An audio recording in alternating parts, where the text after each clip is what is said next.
Can anxious and avoidant ever work long-term? And what needs to change? Let's talk about one of the most misunderstood dynamics in modern relationships, the anxious and avoidant attachment dance. It's messy, intense, confusing, and sometimes addictively painful. But here's the question that keeps so many people awake at night. Can an anxious and avoidant actually work long-term? Can two people who are biologically, emotionally, and psychologically wired so differently ever build something safe and lasting? The answer isn't simple, because while it is possible, it requires something most couples in this dynamic never realize. They're not just dealing with love, they're dealing with trauma colliding. Let's start with what this relationship really feels like. Imagine being an anxious partner. You crave closeness, reassurance, intimacy. You want to feel chosen, seen, and emotionally fed. Now enter the avoidant. They fear losing themselves, value space more than closeness, and interpret emotional needs as pressure. The anxious partner moves forward. The avoidant steps back. The closer one gets, the more the other pulls away. This is the classic push-pull dynamic, and it creates a looping emotional roller coaster that looks like passion, but underneath it is pure nervous system survival. But here's what most people don't understand. This dynamic isn't happening because either partner is broken. It's happening because both are protecting deep emotional wounds. The anxious person is often responding to early life experiences of inconsistency. Perhaps they had to work for love, prove themselves, or were abandoned emotionally. Meanwhile, the avoidant often grew up in environments where emotional vulnerability was unsafe, burdensome, or ignored altogether. So in adulthood, they fear intimacy will lead to being overwhelmed or controlled. Now the magic question, can it work? The short answer is yes, but not without radical awareness, deep healing, and mutual commitment to growth. And let's be very clear, it won't work if only one person does the inner work. It requires both partners to recognize the way their nervous systems react to closeness and distance, and to learn how to regulate together. Because otherwise, they're just triggering each other in an endless loop of protest and withdrawal. For the anxious partner, the key change is this. Stop personalizing the avoidance distance. Avoidance needs space. It's how they regulate their own nervous system. But the anxious partner often interprets that distance as rejection.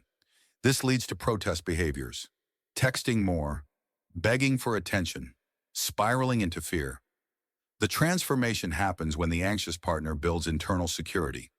That means learning to self-soothe, pausing before reacting, and grounding themselves in the reality that someone pulling back doesn't mean they're unlovable. It often means the other person is overwhelmed. Now for the avoidant partner.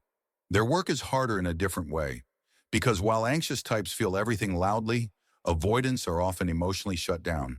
Their healing begins with learning how to stay in discomfort, to not run, to resist the urge to retreat into their shell when emotions get intense.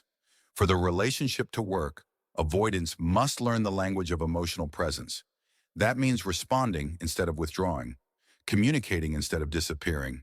It means seeing connection not as a threat, but as a space for healing. But here's where things get hopeful. When these two types start doing the inner work, they can become incredibly healing for each other. The anxious partner, once they stop chasing, becomes softer and more grounded. They learn to hold space without grasping.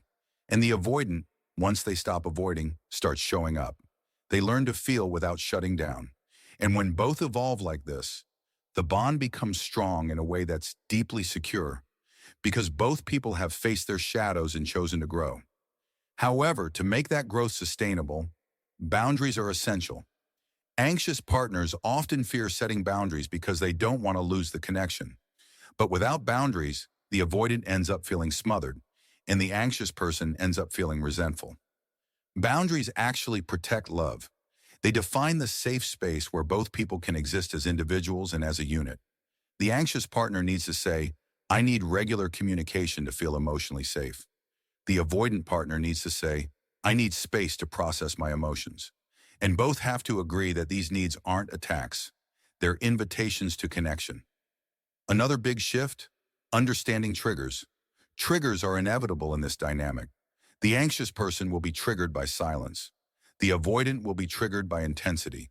But instead of reacting, both partners can learn to name the trigger and work through it. Imagine if instead of texting 10 times when the avoidant pulls away, the anxious partner says, I feel abandoned, and I know that's my wound. I need reassurance, but I'm giving you space. That's healing. Or imagine if the avoidant, instead of ghosting during conflict, says, I feel overwhelmed right now, but I'm not leaving. I just need time to regulate. That's transformation.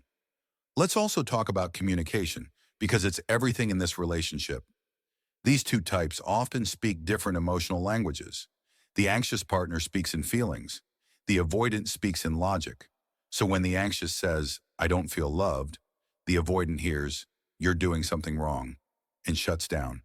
The breakthrough happens when both learn how to translate. The anxious partner must express feelings without blaming, and the avoidant must learn to hear emotions without seeing them as criticism. For example, instead of saying, you don't care about me, the anxious partner might say, when I don't hear from you, my old wounds get activated. That invites understanding instead of defensiveness. Now let's talk about what happens over time.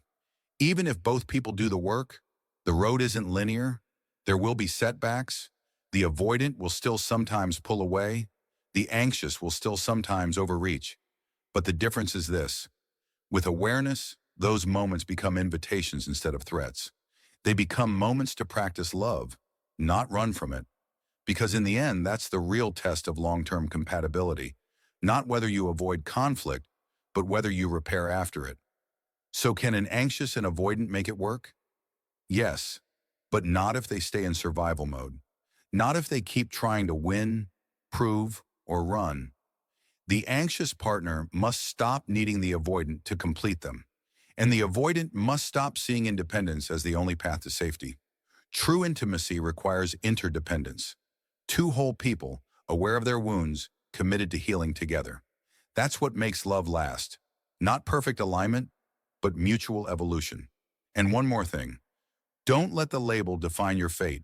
Attachment styles are not life sentences. They are starting points.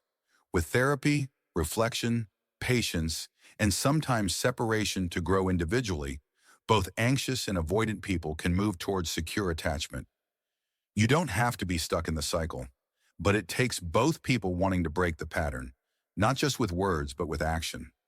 So if you're in this dynamic right now, ask yourself, am I willing to grow even if my partner isn't? Can I love without losing myself? Can I regulate when they pull back? Can I speak up when I feel dismissed?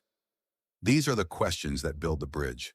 And if you're the avoidant watching this, can you face your own fear of closeness, knowing that your distance might be breaking the heart of someone who just wants to love you? That's your work. That's your healing. Because yes, anxious and avoidant love can survive, but not as it is. Only as it becomes, when both hearts stop protecting and start connecting.